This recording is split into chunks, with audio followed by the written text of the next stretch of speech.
All right. Activate our new timer over there. I hit the start stop button. Starting stuff. Yeah. It's on the right hand side. It says start stop. Boom. Oh, One more time. that's dope.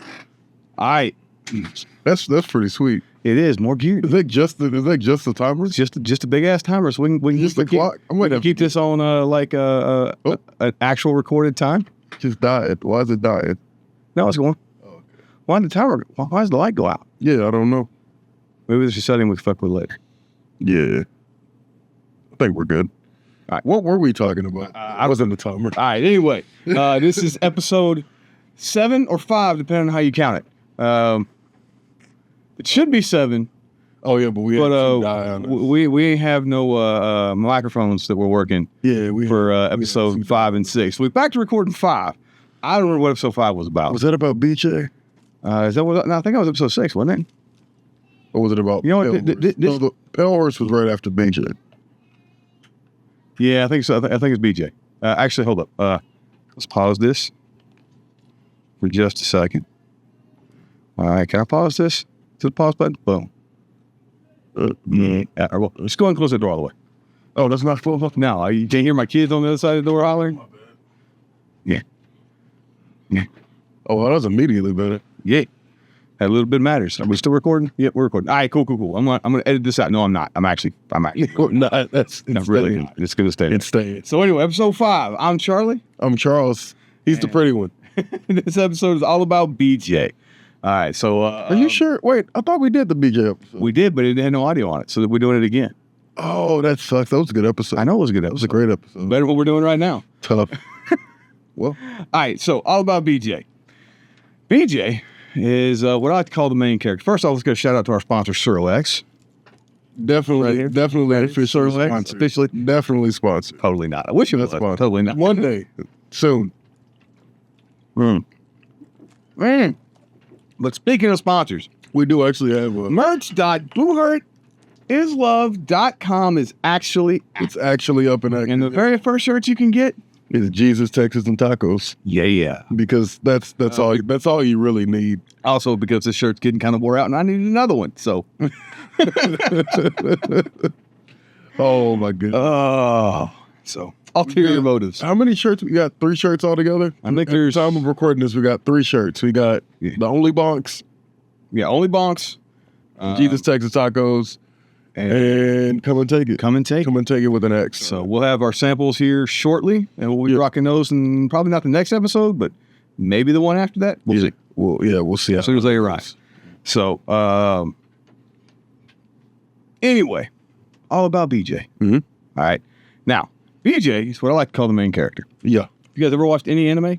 Ever? No, not me. Never done that before. Anime. That's for nerds. Oh, my cabbages. My cabbages. My cabbages. My cabbages. You know what's funny? Some people would not consider that an anime because it's American made, but I'd say Is that Airbender American made? No wonder it's so much better than the rest of the anime. Oh yeah. No wonder it's so much better. Straight up. I actually don't watch any anime. My kids do. I love it. My kids watch it. I'm a bad nerd though. I don't watch, enough of it. I know anime by association. Mhm. So my roommate was obsessed with Dragon Ball Z in college. Oh man, that's like Dude, and we had to. He had the worst. He had to watch it with the subs because the dubs were shit. And I'm like, you know how much Dragon Ball Z I watch. I literally just watch the fights. Everything else gets skipped. I don't care. I don't care why they're fighting. I just want to see them fight. Speaking of Dragon Ball Z fights, actually, BJ, I think that was the first TKO I've seen in a while. We'll get to Oh, the yeah, TKO. yeah, We'll yeah, get to we'll the get TKO. We got to to build up to the TKO. Yeah. All right, so BJ shows up in the gym, 6 months ago? 7 months ago? Something like that? Yeah, like 6-7 months ago. Mm-hmm. And let's just say he's an absolute unit. Yeah, dude's like 6'4", 6'3", like 280 pounds. He's 22. 22 years old. Yeah, collegiate football player. Yeah. Actually just got, his school just entered like the big leagues of football. Stephen F. Austin's where he went to school at. Now he's working on a some kind of computer degree certification and doing boot hurt. Yeah. And this dude is who I've always said was going to take over the boot hurt scene. Absolutely, yeah. Right. The first one that we really saw kind of hit this mark was Probably Cyrus. Cyrus. Well, I mean, back in the day it was Cole Fowler. Yeah, fair, Right? fair. Back in the day it was Cole Fowler. But then Cyrus kind of filled this mark. This athletic defensive end, big collegiate D1, D2 type. Can move very well for their size. And once these guys find the sport, us dad bod heroes are kind of done. All right. He's saying us like it's me. It's not. Charles, you back up to almost 250 and it ain't muscle. But it's not a dad bod. It's not a dad bod. It's a father figure. The father figure. So I've always said when these guys find the sport, it is the beginning of the end for the dad bod hero. Yeah. That doesn't mean it's going to happen today or tomorrow or the next day, But it's coming. it's coming. Like winter. So historically, your average boot hurt fighter looks a whole lot like my fat ass. Right? That kind of doughy, bald, got a beard, probably not as magnificent as mine. Gotta be bald. Right? Definitely bald with a beard. Yeah, actually. I mean, Yeah. could be a racist, maybe not. Who knows? definitely looks like it. Definitely looks He like definitely fits the profile, Yeah. right? And that's your average boot hurt fighter. That's where nobody's gonna watch this. Two people are gonna watch this. When he got a sense of humor, nobody's safe. Nobody is safe on Me this and my podcast. 12 friends are gonna give us all 15 of the views on this video. So anyway, what I'm talking about is the guys that used to be athletic, used to be athletes. You could tell they worked out once. Yeah, a lot of ex-athletes. Yep. Yeah. Or actually, I heard a pretty cool term called desk-bound athlete. Desk-bound athlete. Yeah. There you go. Like, yo, you just mean people who quit? Like, what? They were athletes till they had that furniture accident. Yeah, Their exactly. chest fell in their drawers.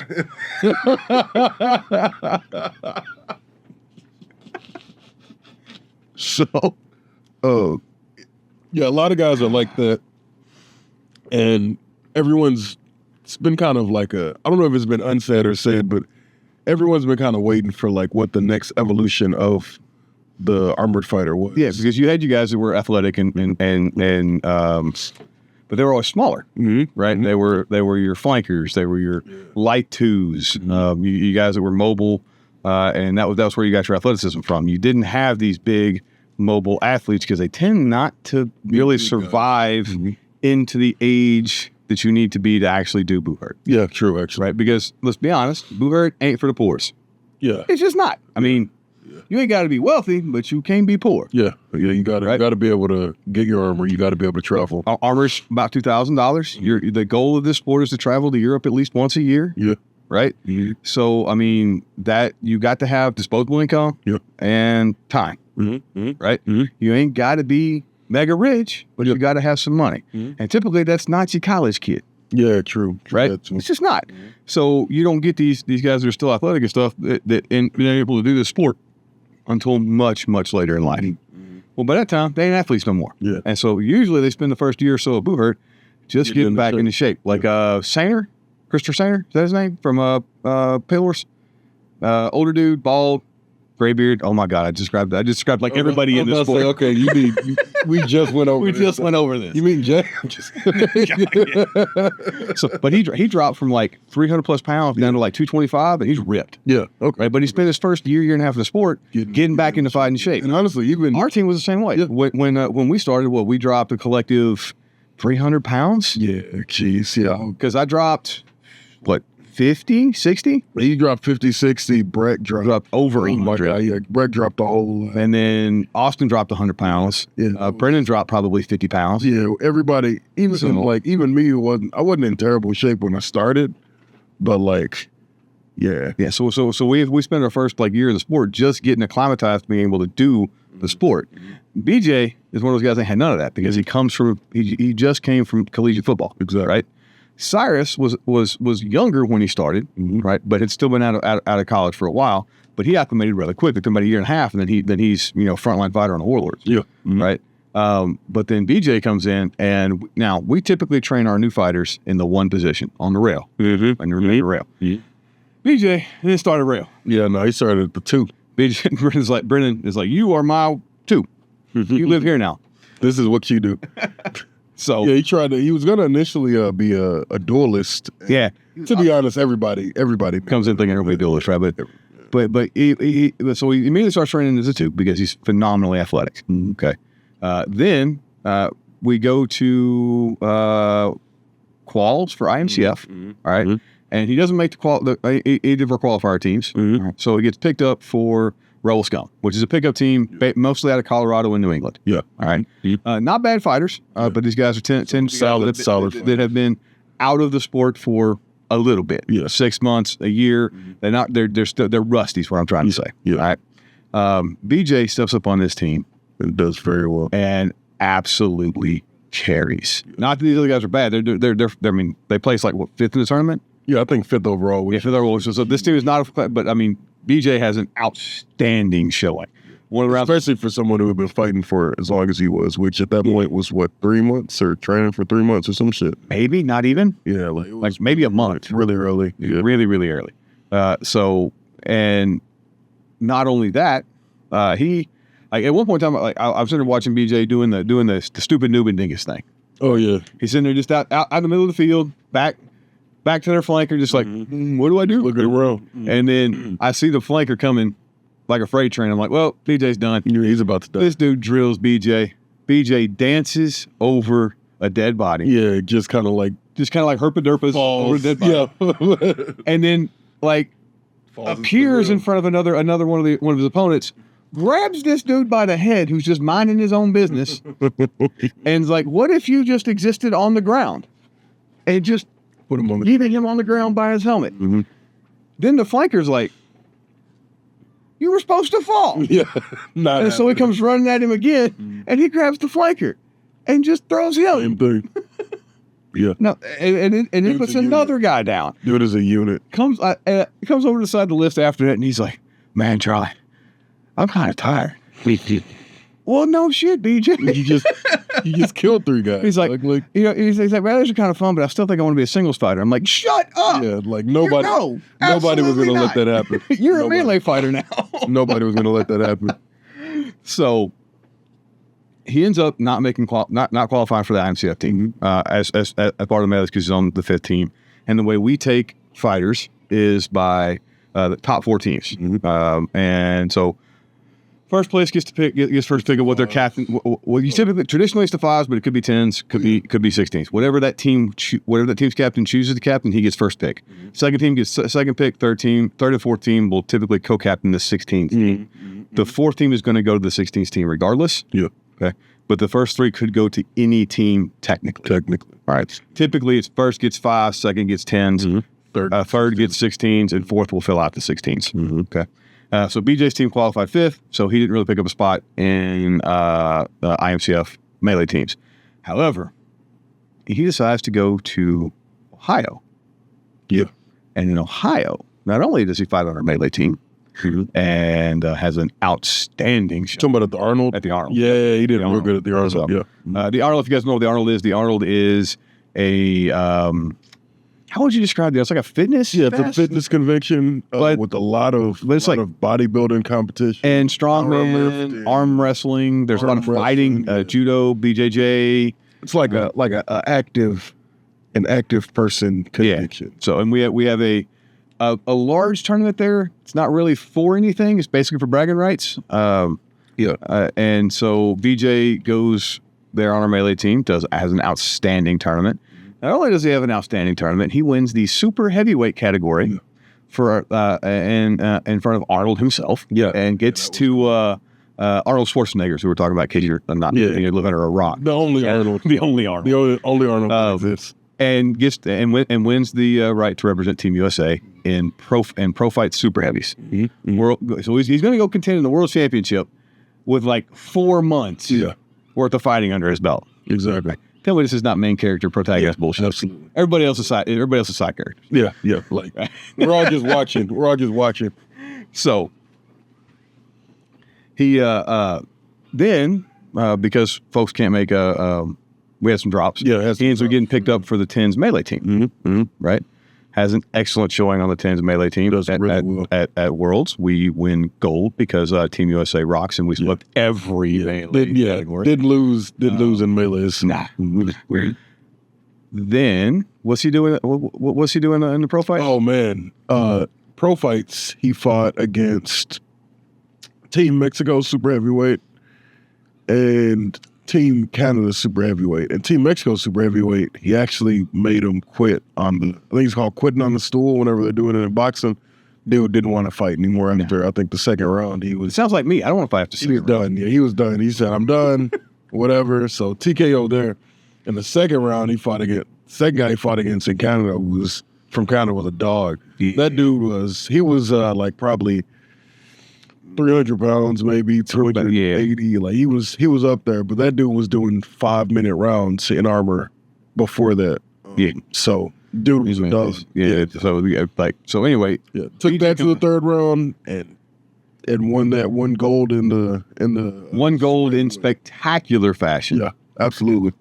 Whole time going, nah, I'm not the main character. I don't know what you're talking about. I'm not the main character. Walks off the field, picks up this bearskin freaking cape, and proceeds to walk around the rest of the tournament walking a bearskin cape, going, I'm not the main character. It's not me. It's not me. And the big thing is, like, his personality is straight up what you would expect out of an anime protagonist. Yeah. Right, just is like that unassuming, like down like super humble, like, oh no, I'm not me, not me, right? The whole time he's totally hitting all the anime tropes on the way up there, right? Definitely him. And the thing was like Brett being one of the best fighters in our sport, right? What does BJ do at quals? Yeah, he took the only guy to put Brett on his ass. Yeah, and like forever. And the only time I've ever seen BJ celebrate in the list, he dumps Brett. Yeah. Right? And then he just like, woo! And then goes back to fighting.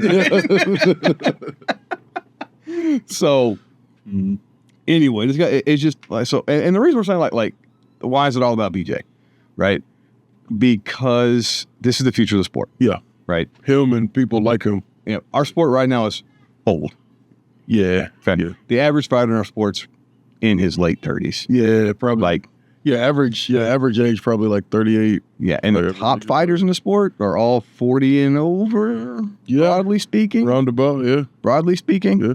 Right. I'm sure there are definitely folks that are under that are incredibly good. Yeah. But that top tier echelon tends to be guys that are right at 40 or over 40. Right. Exactly. And for a while, right before these guys took over, the best fighters in the sport were all pushing 50. Yeah, actually, yeah, true that. Pushing 50 and over 50. I mean, Jay Brooks just took a 5-man team to Spain last year, and he's over 50, and they won gold. They swept. So, I mean, talking about Daniel Krug is what, 48, 50? Yeah. They just was ahead of the dominance, and they just pulled out all kinds of wins last year. Yeah. But now we're seeing the trend is to younger and younger and younger fighters, which is kind of a sign that your sport is getting more popular too. Because whenever like your best athletes kind of in the world nowadays are kind of guys within that like 20 to 35 age bracket. But it used to be at 35, you were done. You were washed up in your fitness, right? Exactly. But now with like TRT and modern training and recoveries, I mean, like... And people understanding how diet works. Yeah. So you can extend that a whole bunch, which means you get these guys that are old and wily. That may not be like top-end athletes, but they got all of the skill set to back it up. And a little TRT... To keep them training, right? To keep them young. So, I think like keep Superman super. And most of the top fighters in sport are on TRT. Oh yeah, like they just are, right? You look at a dude just my age, and he's absolutely ripped. Yeah. He's on TRT. Yeah, he's got the gear, juicing. Yeah, he got the juicing. Yeah, right. And I personally don't give a shit. Yeah, right. I want to be the best. I don't care what you own. Yeah. I want to go against the best in the world. Yeah. And if it takes you doing whatever you need to do to be there, you do. Go ahead. Right. Yeah. So, but our sport is unique in that. Yeah. We don't really drug test. Oh yeah, true. So Yeah. What would Boer look like with? What would the Boer landscape look like with drug testing? I would guarantee you the top 15% of athletes are gone in this sport. They're just out. Yeah, they're just gone. done. Whenever they posted about possibly drug testing, was it like Colin Campbell was like, I'm pro drug testing. I will test all the drugs. And we're like, Colin, no. Yeah, that's not what he means. No. Jesus. That's also one of the things, like, we get rules made up in this sport by people that don't fight. Yeah. And that's one of those rules that be made up by people that don't fight. Yeah. Hey, you're like, well, it's not fair. Well, I mean, who cares? Yeah, like everybody knows what they're here for. Yeah. So, and one of the things young guys got going for them is they are full of piss and vinegar still. Yeah. And the older gents, they need a little. They still have the help. flames of youth They need a little help. to pilot them or to drive them. But yeah, these guys they were talking about the BJ is kind of leading that pack. There's a whole bunch that are coming on that are younger guys that are very fit, very athletic. Blade Pool's another one. Yeah. That is an amazing. How old is Blade? Is Blade? He's in his 20s. Oh damn! I thought he was like. If he's in his 30s, he's just turned 30. Yeah. He's in his 20s. So, but yeah, that younger generation, like they're going to be fantastic fighters. Yeah, I'm excited about it. But like you see these guys coming up, and you can see that it's changing the sport. Mm-hmm. Whereas, but the meta that's happening, what's going, what is considered, like top end strategies. Mm-hmm. We're shifting more towards these guys that are more dynamic in the list, that have more athletic ability. Being one dimensional doesn't get you as far as it has to either. Yeah. So you got to be able to move, got to be able to do more stuff in general. And the thing is, we talk about body types and archetypes in the sport, right? We got your big, beefy, big, tanky, fat dude on the rail. I'm hard to take down. I'm the real guy. Yeah. And then you got your guy with the axe that can chop. And you got two kind of axe guys. You got the big axe guy and you got the little axe guy. Yeah. Right. And you got guys like Adam to run around and chuck and truck people and cross check and pick feet and all that good stuff. Yeah. And talk about these archetypes, but at the end of the day, if you could just put 8 dudes in the list that were all, I don't know, 6'2", 6'4", 275 pounds, all 24 years old, Mondo athletes, that team, they're going to win 95% of that team. That team wins. Yeah. They don't even have to be good grapplers. Yeah. They can just go out there and run into people. Mm-hmm. Right. Unless you are a incredibly top tier team, they're just going to wreck your shit. Mm-hmm. Now imagine those guys that have actually trained for the sport. Yeah, exactly. Holy shit. Yeah. That's an unstoppable team. Yeah, you're on to something for sure. Yep. And you think about how big is the Warlords lineup? We have a massive front line. Yeah. I mean, you think about it. Our average guy on the front line is over 250. Yeah, definitely. Right? Because you're 250, I'm 250. Cyrus is what, 240? Yeah, Cyrus is right around 250 as well. Yeah. BJ's 275. Yeah. Austin's 275. Brennan's at least 250. I think Brennan's back down to about 225. He's cut real hard now. He's just solid muscle. But, it's all. But he's cut down by 225. Brad's like 235, 240. Yeah, you're right. Only guys that are really small like that are Sean and Adam. And Adam, yeah.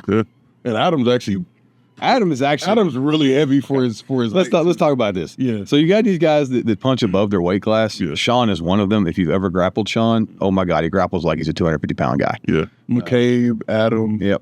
Well, McCabe doesn't punch above his weight class. He's just really, really good for his size. Yeah, true. Now, McCabe is not small. He's also dense. Yeah. McCabe is like what, 200 pounds of muscles. Yeah, he's like rage. 200 pounds or something. So he's absolutely jacked dude, but he's 5'7". Yeah. 5'8", something like that. Average height, which is put you on the small side of Burt. Yeah, absolutely. Right. Adam is the same way. Mm-hmm. He's built like a brick shithouse, but he's not a large frame guy. He's not tall. And And these guys, typically what we're talking about, where you get your athletes, this is where our athleticism comes in, right? They're your runners, your flankers, your centers, your whatever. But normally it came at like the price of being like a smaller guy. And now we're seeing dudes who were... Well, then you had Craig Ivey. Yeah. And Colin Campbell, that kind of broke that mold. Exactly, yeah. Right?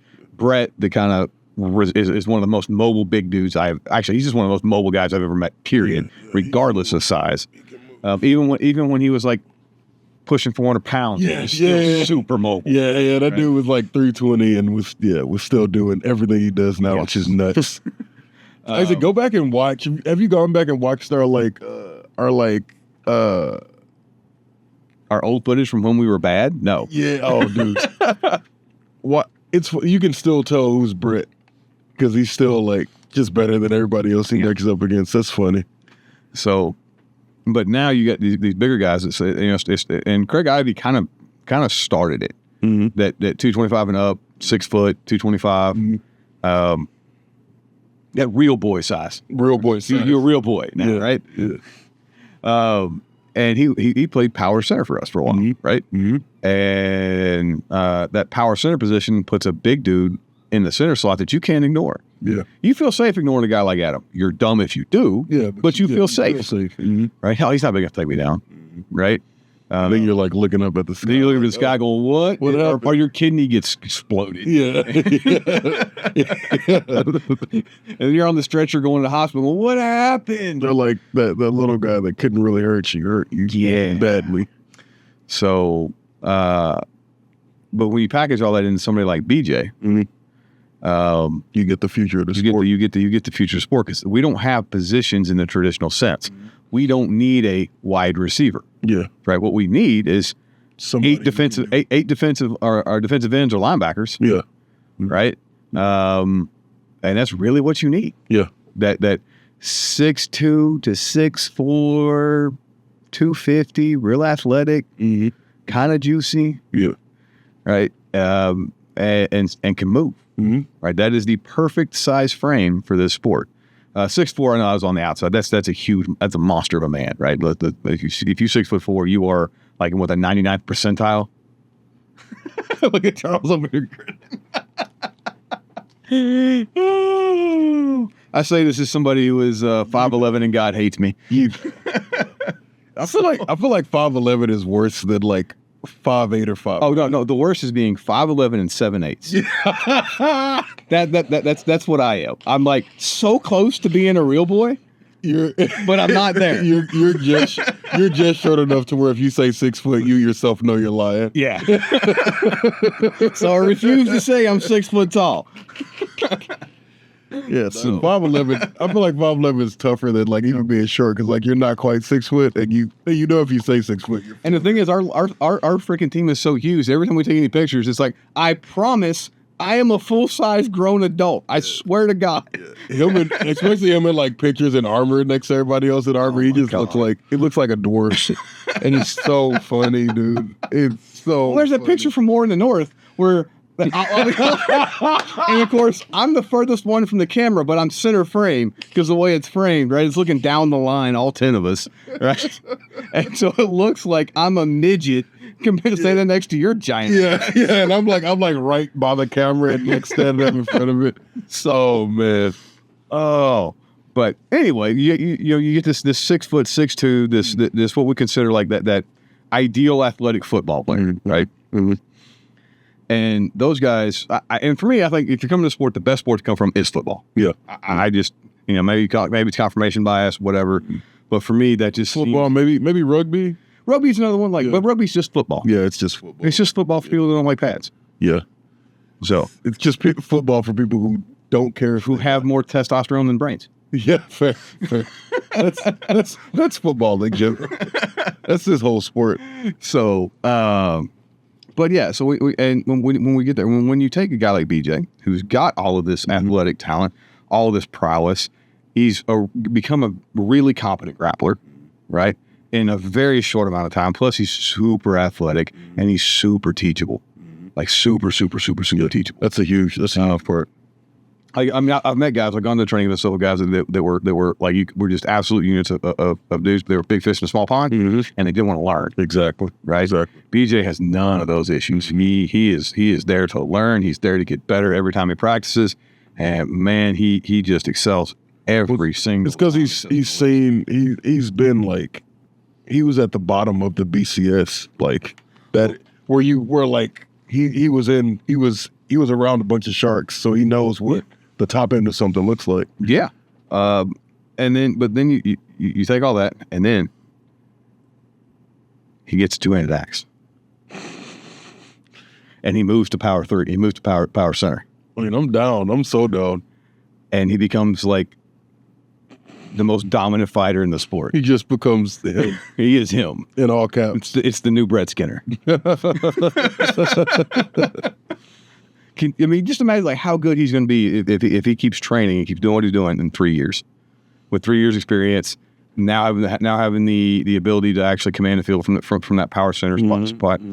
His gas tank is phenomenal, so he can fight every damn round, right? And it doesn't matter if you take that center to the rail. He's still going to dominate you because he's just bigger than you. Exactly. Now, who else is doing this? Nobody. Oh, you wrong. Oh, the Berserkers. Berserkers. Yeah. They're doing it with Darius. Yeah. Darius. Yeah. Yeah. And Darius is like 6'8". And how scary is he as a center? Yeah. Jeez. Holy. Yeah. So, yeah. The times is changing. We're getting old, Charlie. I mean, times have changed for you small boys. That's what we say. Yeah, true. True. Yeah. So, because like you're going to have to be either really, really, really, really, really, really good, really, really, really good, or you're going to get your spot taken. Yeah. That's what I mean. We're not again. This is not tomorrow. Okay. Yeah. This is coming soon. Yeah. Like in the next couple of years, our sport's growing huge. Yeah, it's getting pretty big, pretty fast. We're doing a training event over in September 5th through 9th. Mm-hmm. We're doing a training event in Culpeper, Virginia. Culpeper. Had a little winery there. It's a 4-day event. Oh, that's dope. It is dope. This is being hosted by Iron Lions. Oh yeah, we're going to that, aren't we? Yes. Okay, cool. We're going, and then McCabe is. I think Andrew McCabe from Kenyaz is slated to also be an instructor there. Nice. So if you want to come learn from us, am I teaching? Yeah. Oh, nice. Yeah. Come learn from me. We're doing a how not to suck class. All right. This is. I'm teaching how not to suck class. I mean, I'm teaching how not to suck class. Guys. You can teach how to fall appropriately. Yeah. I'll be the falling instructor. So we're doing 3 days of soft kit. Nice. And then we're going to finish up with a day of scrimmage. Nice. It'll be a Texas style scrimmage. Yeah. Where we run 2 minutes rounds. Just go. It's not no scores kept. Nobody cares who wins. We call the rounds at 2 minutes regardless of if anybody's slow standing or not. That's gonna be right at the end of my like insanity. So you have cardio Charles back. Cardio, that's a special. Cardio Charles is a special. Cardio Charlie has never existed. Cardio Charles existed, and then he left, and I wasn't gonna chase after him because he does too much cardio. I'm not chasing that guy. Oh man, Charles, why you stereotyping? Man, did Cardio Charles go get the milk? Yeah, Cardio Charles went and got the milk, and he called 3-4 years ago to come get him because his car broke down. And I didn't feel like my car broke down too, but you got to figure it out. He said you got to figure it out. All right, so future sport looks like big athletic dudes. Yeah, right, doing what Kenyaz is doing. Oh, yeah. Okay, what we've started to do. Yeah. What Kenyaz is doing really well. And I think this is Kenyaz's strong point is that they're playing out of a 2-1-2. Mm-hmm. We're still playing in a 2-1-2. What I mean by 2-1-2 is the current meta. There is nothing better than a 2-1-2. If you're running 5s and you're not running a 2-1-2, you are wrong. You are. Unless you're Kenyaz. Oh, yeah, they're running the because they're running a 2-2-1. You're right, with 2 centers, 1 beefy boy on the rail, and then a wing pair on the other rail. But I'd even almost argue that that one of their guys could play both of those positions, either center or 2. Yeah, but that's the idea. Is there got enough beefy boys now that can do that? Yeah. Because they keep recruiting these corn-fed Iowa motherfuckers. Yeah. Jeez. Seriously, McCabe, stop. Yeah. Stop. You ain't supposed to have that many big people. Knock it off. McCabe's gonna be the only dude on that roster under like 250. Oh Lord, under 300. Have you seen their lineup? Yeah. They got some big. Good Lord. God, they got some big. They make the Warlords look tiny. Mm-hmm. Yeah. Oh, but so anyway, that and they're making plays out of that 2-1-2. So when you get your big boys, they're athletic, and you're making plays out of that 2-1-2 to gain advantages, strategic advantages. They can make more plays. They can make more plays. It just becomes a more dynamic environment. And when you get a dynamic environment, the other team starts making mistakes. The advantage of us doing 2-1-2 and the way we've always done it is we're just a better team, and we're going to beat you because we're better. Yeah. That's actually the current meta in Boo Herd is we're just going to be better than you. Mm-hmm. Right? So that's going by the wayside. Yeah. I, for one, I'm happy about that. That's way better. You get more parity. You get better for the fans, better for everything, right? Mm-hmm. You don't see the same team winning all the time. Yeah. Which kills sports. Yep. So, well, everybody likes to see the same team win for 2 years. Yeah. Yeah. Yeah. You become the bad guy after you win 2 years in a row. Yeah. When you're defending that, when you go after that third championship, people are like, maybe it's time for somebody else to win. Mm-hmm. So, unfortunately, that's us now. Yeah. We're the Patriots. Oh, so anyway, but yeah, so and the guys like I said, guys like BJ, they're it. Yeah. Right. Mm-hmm. You see them popping up all. We talked about BJ specifically because BJ's on our team, but you see these guys all over the country. Blake Pool's one of the features, one of the ones to watch. Darius is one of the ones to watch. Mm-hmm. These big, powerful, athletic individuals. Yeah. Right. We're going to dive more into that in the next episode when we talk about Pale Horse. Yeah, Pale Horse. Oh, yeah, they're all big dudes. None of them was particularly tall. They're all sizable, but they're that young, full of piss and vinegar team. And we're going to cover those guys on the next episode of Boo Herd is Love. I'm Charles. I'm Charlie. He's a pretty one. And don't forget to hit us up at merch.booherdislove.com.